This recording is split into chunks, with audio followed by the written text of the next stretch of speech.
Lucas, capítulo 4. A tentação de Jesus. Jesus, cheio do Espírito Santo, voltou do Rio Jordão e foi conduzido pelo Espírito no deserto, onde foi tentado pelo diabo durante 40 dias. Não comeu nada durante todo esse tempo e teve fome. Então o diabo lhe disse: "Se você é o Filho de Deus, ordene que estas pedras se transformem em pão." Jesus, porém, respondeu: "As Escrituras dizem: uma pessoa não vive só de pão." Então o diabo o levou a um lugar alto, e num momento lhe mostrou todos os reinos do mundo. "Eu lhe darei a glória destes reinos, a autoridade sobre eles, pois são meus e posso dá-los a quem eu quiser", disse o diabo. "Eu lhe darei tudo se me adorar." Jesus respondeu: "As Escrituras dizem: adore o Senhor seu Deus e sirva somente a Ele." Então o diabo levou a Jerusalém, até o ponto mais alto do templo, e disse: "Se você é o Filho de Deus, salte daqui, pois as Escrituras dizem: Ele ordenará a seus anjos que o protejam, eles o sustentarão com as mãos, para que não machuque o pé em alguma pedra." Jesus respondeu: "As Escrituras dizem: não põe à prova o Senhor seu Deus." Quando o diabo terminou de tentar Jesus, deixou-o, até que surgisse outra oportunidade. Então Jesus, cheio do poder do Espírito, voltou para a Galileia. Relatos a seu respeito se espalharam rapidamente por toda a região. Ele ensinava nas sinagogas, e todos o elogiavam. Quando Jesus chegou a Nazaré, cidade de sua infância, foi à sinagoga no sábado, como de costume, e se levantou para ler as Escrituras. Entregaram-lhe o livro do profeta Isaías, e ele o abriu e encontrou o lugar onde estava escrito: "O Espírito do Senhor está sobre mim, pois ele me ungiu para trazer as boas novas aos pobres. Ele me enviou para anunciar que os cativos serão soltos, os cegos verão, os oprimidos serão libertos, e que é chegado o tempo do favor do Senhor." Jesus fechou o livro, devolveu-o ao assistente e sentou-se. Todos na sinagoga o olhavam atentamente. Então ele começou a dizer: "Hoje se cumpriram as Escrituras que vocês acabaram de ouvir." Todos falavam bem dele e estavam admirados com as palavras de graça que saíam de seus lábios. Contudo, perguntavam: "Não é esse o filho de José?" Então ele disse: "Sem dúvida, vocês citarão para mim o ditado: médico, cure a si mesmo. Ou seja, faça aqui em sua cidade o mesmo que fez em Cafarnaum. Eu, porém, lhes digo a verdade: nenhum profeta é aceito em sua própria cidade." Por certo, havia muitas viúvas necessitadas em Israel no tempo de Elias, quando o céu se fechou por 3 anos e meio, e uma fome terrível devastou a terra. E, no entanto, Elias não foi enviado a nenhuma delas, mas sim a uma estrangeira, uma viúva de Serepta, na região de Sidom. E havia muitos leprosos em Israel no tempo do profeta Eliseu, mas o único que ele curou foi Naamã, o sírio. Quando ouviram isso, aqueles que estavam na sinagoga ficaram furiosos. Levantaram-se, expulsaram Jesus da cidade e o arrastaram até a beira do monte para o qual a cidade tinha sido construída. Pretendiam empurrá-lo precipício abaixo, mas ele passou por entre a multidão e seguiu seu caminho. Então Jesus foi a Cafarnaum, uma cidade na Galileia, onde ensinava na sinagoga aos sábados. Ali também o povo ficou admirado com seu ensino, pois ele falava com autoridade. Certa ocasião, estando ele na sinagoga, um homem possuído por um demônio, um espírito impuro, gritou: "Por que vem nos importunar, Jesus de Nazaré? Veio para nos destruir? Sei quem é você, o Santo de Deus." Jesus repreendeu, dizendo: "Cale-se, saia deste homem."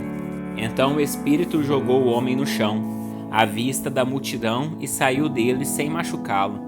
Admirado, o povo exclamava: "Que autoridade e poder ele tem! Até os espíritos impuros lhe obedecem e saem quando ele ordena. E as notícias a respeito de Jesus se espalharam pelos povoados de toda a região. Depois de sair da sinagoga, naquele dia, Jesus foi à casa de Simão, onde encontrou a sogra dele muito doente, com febre alta. Quando os presentes suplicaram por ela, Jesus se pôs ao lado da cama e repreendeu a febre, que a deixou. Ela se levantou de imediato e passou a servi-los. Quando o sol se pôs, as pessoas trouxeram seus familiares enfermos até ele. Qualquer que fosse a doença, ao pôr as mãos sobre eles, Jesus curava a todos. Muitos estavam possuídos por demônios, que saíam gritando: "Você é o Filho de Deus." Jesus, no entanto, os repreendia e não permitia que falassem, pois sabiam que ele era o Cristo. Logo cedo pela manhã seguinte, Jesus retirou-se para um lugar isolado. As multidões o procuravam por toda parte, e quando finalmente o encontraram, suplicaram que não as deixasse. Ele, porém, disse: "Preciso anunciar as boas novas do reino de Deus, também em outras cidades, pois para isso fui enviado." E continuou a anunciar sua mensagem nas sinagogas da Judéia. Lucas capítulo 5. Os primeiros discípulos. Estando Jesus à beira do lago de Genezaré, grandes multidões se apertavam em volta dele, para ouvir a palavra de Deus. Ele notou que junto à praia havia 2 barcos vazios, deixados por pescadores que lavavam suas redes. Entrou num dos barcos e pediu a Simão, seu dono, que o afastasse um pouco da praia. Então sentou-se no barco e dali ensinou as multidões. Quando terminou de falar, disse a Simão: "Agora vá para onde é mais fundo e lancem as redes para pescar." Simão respondeu: "Mestre, trabalhamos duro a noite toda e não pegamos nada, mas por ser o Senhor que nos pede, vou lançar as redes novamente." Dessa vez as redes ficaram tão cheias de peixes que começaram a se rasgar. Então pediram ajuda aos companheiros do outro barco, e logo os 2 barcos estavam tão cheios de peixes que quase afundaram. Quando Simão Pedro se deu conta do que havia acontecido, caiu de joelhos diante de Jesus e disse: "Por favor, Senhor, afaste-se de mim, porque sou homem pecador." Pois ele e seus companheiros ficaram espantados com a quantidade de peixes que haviam pescado, assim como seus sócios Tiago e João, filhos de Zebedeu. Jesus respondeu a Simão: "Não tenha medo, de agora em diante você será pescador de gente." E assim que chegaram à praia, deixaram tudo e seguiram Jesus. Num povoado, Jesus encontrou um homem coberto de lepra. Quando o homem viu Jesus, prostrou-se com o rosto em terra e suplicou para ser curado, dizendo: "Se o Senhor quiser, pode me curar e me deixar limpo." Jesus estendeu a mão e o tocou. "Eu quero", respondeu. "Seja curado e fique limpo." No mesmo instante, a lepra desapareceu. Então Jesus o instruiu a não contar a ninguém o que havia acontecido. "Vá e apresente-se ao sacerdote para que ele o examine", ordenou. "Leve a oferta que a lei de Moisés exige pela sua purificação. Isso servirá como testemunho." Mas as notícias a seu respeito se espalhavam ainda mais. As grandes multidões vinham para ouvi-lo e para ser curadas de suas enfermidades. Ele, porém, se retirava para lugares isolados a fim de orar. Certo dia, enquanto Jesus ensinava, alguns fariseus e mestres da lei estavam sentados por perto. Eles vinham de todos os povoados da Galiléia, da Judéia e de Jerusalém, e o poder do Senhor para curar estava sobre Jesus. Alguns homens vieram carregando um paralítico numa maca. Tentaram levá-lo para dentro da casa até Jesus, mas não conseguiram por causa da multidão. Então subiram ao topo da casa e removeram uma parte do teto. Em seguida, baixaram o paralítico na maca até o meio da multidão, bem na frente dele. Ao ver a fé que eles tinham, Jesus disse ao paralítico: "Homem, seus pecados estão perdoados." Mas os fariseus e mestres da lei pensavam: Quem ele pensa que é, isso é blasfêmia. Somente Deus pode perdoar pecados. Jesus, sabendo o que pensavam, perguntou: Por que vocês questionam essas coisas em seu coração? O que é mais fácil dizer? Seus pecados estão perdoados? Ou levante-se e ande. Mas eu lhes mostrarei que o Filho do Homem tem autoridade na terra para perdoar pecados. Então disse ao paralítico: Levante-se, pegue sua maca e vá para casa. De imediato, à vista de todos, o homem se levantou, pegou sua maca e foi para casa louvando a Deus. Todos ficaram muito admirados e cheios de temor, louvaram a Deus exclamando: Hoje vimos coisas maravilhosas. Depois disso, Jesus saiu da cidade e viu um cobrador de impostos chamado Levi, sentado no local onde se coletava impostos. Siga-me, disse-lhe Jesus. E Levi se levantou, deixou tudo e o seguiu. Mais tarde, Levi ofereceu um banquete em sua casa, em honra de Jesus. Muitos cobradores de impostos e outros convidados comeram com eles. Mas os fariseus e mestres da lei se queixaram aos discípulos: Por que vocês comem e bebem com cobradores de impostos e pecadores? Jesus lhes respondeu: As pessoas saudáveis não precisam de médico, mas sim os doentes. Não vim para chamar os justos, mas sim os pecadores, para que se arrependam. Algumas pessoas disseram a Jesus: Os discípulos de João Batista jejuam e oram com frequência. E os discípulos dos fariseus também.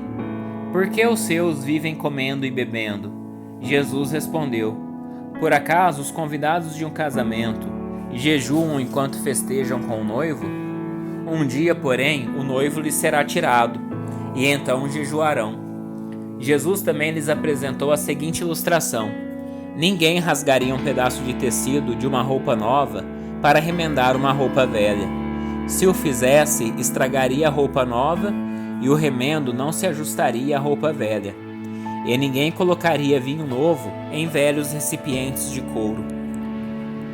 Os recipientes velhos se arrebentariam, deixando vazar o vinho e estragando o recipiente. Vinho novo deve ser guardado em recipientes novos. E ninguém que bebe o vinho velho escolhe beber o vinho novo, pois diz o Senhor: o vinho velho é melhor.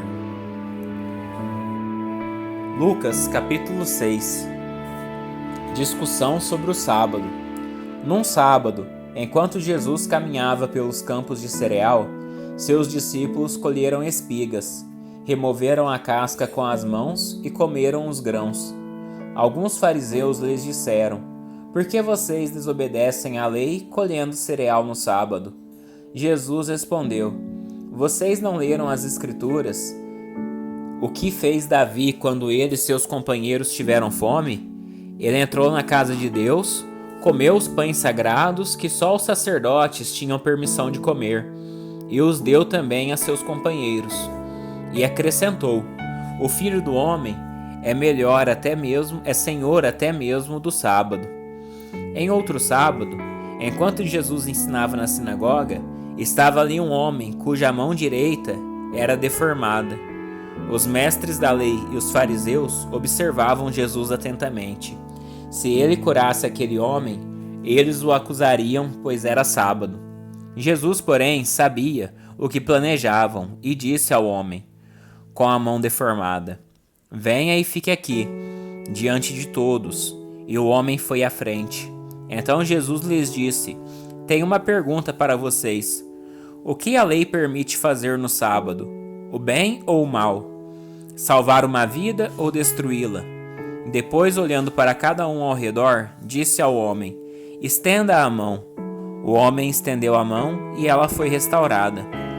Com isso, os inimigos de Jesus ficaram furiosos e começaram a discutir o que fazer contra ele. Certo dia, pouco depois, Jesus subiu a um monte para orar e passou a noite orando a Deus. Quando amanheceu, reuniu seus discípulos e escolheu 12 para serem apóstolos. Estes são seus nomes: Simão, a quem ele chamou Pedro; André, irmão de Pedro; Tiago, João, Filipe, Bartolomeu, Mateus, Tomé, Tiago, filho de Alfeu, Simão, apelidado de Zelote, Judas, filho de Tiago, Judas Iscariotes, que se tornou o traidor. Quando Jesus e os discípulos desceram do monte, pararam numa região plana e ampla. Havia ali muitos de seus seguidores e uma grande multidão vinda de todas as partes da Judéia, de Jerusalém e de lugares distantes ao norte, como o litoral de Tiro e Sidom. Tinham vindo para ouvi-lo e para ser curado de suas enfermidades. E os que eram atormentados por espíritos impuros eram curados. Todos procuravam tocar em Jesus, pois dele saía poder, e ele curava a todos. Então Jesus se voltou para seus discípulos e disse: Felizes são vocês pobres, pois o reino de Deus lhes pertence. Felizes são vocês que agora estão famintos, pois serão saciados. Felizes são vocês que agora choram, pois no devido tempo rirão. Felizes são vocês quando os odiarem e os excluírem, quando zombarem de vocês e os caluniarem, como se fossem maus, porque seguem o Filho do Homem. Quando isso acontecer, alegrem-se e exultem, porque uma grande recompensa os espera no céu. E lembre-se de que os antepassados deles trataram os profetas da mesma forma. Que aflição espera vocês, ricos, pois já receberam sua consolação. Que aflição espera vocês que agora têm fartura, pois um terrível tempo de fome os espera. Que aflição espera vocês que agora riem, pois em breve seu riso se transformará em lamento e tristeza. Que aflição espera vocês que são elogiados por todos, pois os antepassados deles também elogiaram falsos profetas. Mas vocês que me ouvem, eu digo: Amém. Amem seus inimigos. Façam o bem a quem os odeia. Abençoem quem os amaldiçoa. Orem por quem os maltrata. Se alguém lhe der um tapa numa face, ofereça também a outra. Se alguém exigir de você a roupa do corpo, deixe que leve também a capa. Dê a quem pedir, e quando tomarem suas coisas, não tente recuperá-las. Faça aos outros o que vocês desejam que eles lhe façam. Se vocês amam apenas aqueles que os amam, que mérito tem? Até os pecadores amam quem os ama. E se fazem o bem apenas aos que fazem o bem a vocês, que mérito tem? Até os pecadores agem desse modo. E se emprestam dinheiro apenas aos que podem devolver, que mérito tem?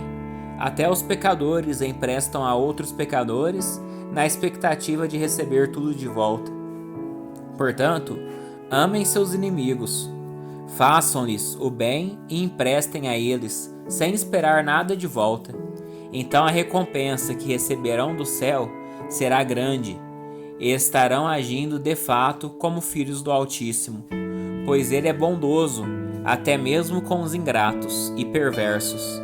Sejam misericordiosos, assim como seu Pai é misericordioso. Não julguem e não serão julgados. Não condenem e não serão condenados. Perdoem e serão perdoados. Deem e receberão. Sua dádiva lhes retornará em boa medida, compactada, sacudida, para caber mais, transbordante e derramada sobre vocês. O padrão da medida que adotarem será usado para medi-los. Jesus deu ainda a seguinte ilustração: é possível um cego guiar outro cego? Não cairão os dois num buraco? Os discípulos não são maiores que seu mestre, mas o aluno bem instruído será como o mestre. Por que você se preocupa com um cisco no olho de seu amigo, enquanto há um tronco em seu próprio olho? Como pode dizer: amigo, deixe-me ajudá-lo a tirar o cisco de seu olho, se não consegue ver o tronco em seu próprio olho? Hipócrita, primeiro livre-se do tronco em seu olho, então você verá o suficiente para tirar o cisco do olho de seu amigo. Uma árvore boa não produz frutos ruins, e uma árvore ruim não produz frutos bons. Uma árvore é identificada por seus frutos. Ninguém colhe figos de espinheiros, nem uvas de arbustos espinhosos. A pessoa boa tira coisas boas do tesouro de um coração bom, e a pessoa má tira coisas más do tesouro de um coração mau, pois a boca fala do que o coração está cheio. Por que vocês me chamam Senhor, Senhor, se não fazem o que eu digo? Eu lhes mostrarei como é aquele que vem a mim. Ouve as minhas palavras e as pratica. Ele é como a pessoa que está construindo uma casa, que cava fundo e coloca os alicerces em rocha firme. Quando a água das enchentes sobe e bate contra essa casa, ela permanece firme, pois foi bem construída. Mas quem ouve e não obedece é como a pessoa que constrói uma casa sobre o chão, sem alicerces. Quando a água bater nessa casa, ela cairá, deixando uma pilha de ruínas.